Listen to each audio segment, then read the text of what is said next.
আজ আপনাদের সাথে শেয়ার করব মাওঘাটের ইলিশ খাওয়ার এক্সপিরিয়েন্স কেমন ছিল। প্রথমে আমরা ফ্রিজ থেকে বড় বড় সাইজের ২টা ইলিশ আমরা পছন্দ করলাম। এটা প্রথমে ওজন দেওয়া হলো। ওজন কেজি হিসেবে ঠিক করে নিতে হবে প্রথমে প্রাইসটা। এরপরে সিলেক্ট হওয়ার পরে আপনারই সামনে তারা আপনাদের ইনস্ট্রাকশন অনুযায়ী ইলিশগুলো কীভাবে ধুয়ে কেটে পরিষ্কার করবে। আপনি সরাসরি ইলিশের পিস কেমন সাইজ হবে সেটাও আপনি ইনস্ট্রাকশন দিতে পারবেন।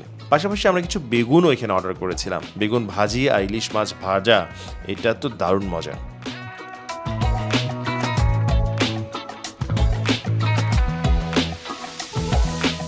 এরপরে তার মধ্যে লবণ, হলুদ, মরিচ গুঁড়া যেভাবে ইলিশ মাছ ভাজে আর কি, সেভাবে আপনার টেস্ট অনুযায়ী কিছুক্ষণ মাখিয়ে রাখবে।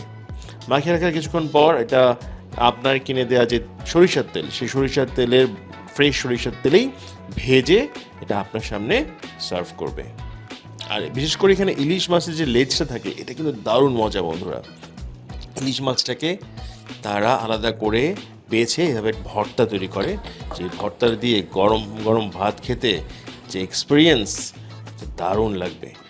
এরকম আমরা যে অভিজ্ঞতা সঞ্চয় করলাম, এরকম অভিজ্ঞতা আপনাদের হতে পারে। আপনারাও চলে আসুন মাওঘাটে। এখানে প্রায় ১০০রও বেশি দোকান আছে, যেখান থেকে আপনি আপনার পছন্দ অনুযায়ী হোটেল এবং ইলিশ মাছ পছন্দ করে খাবার খেতে পারবেন। আবার দেখা হবে, ভালো থাকবেন।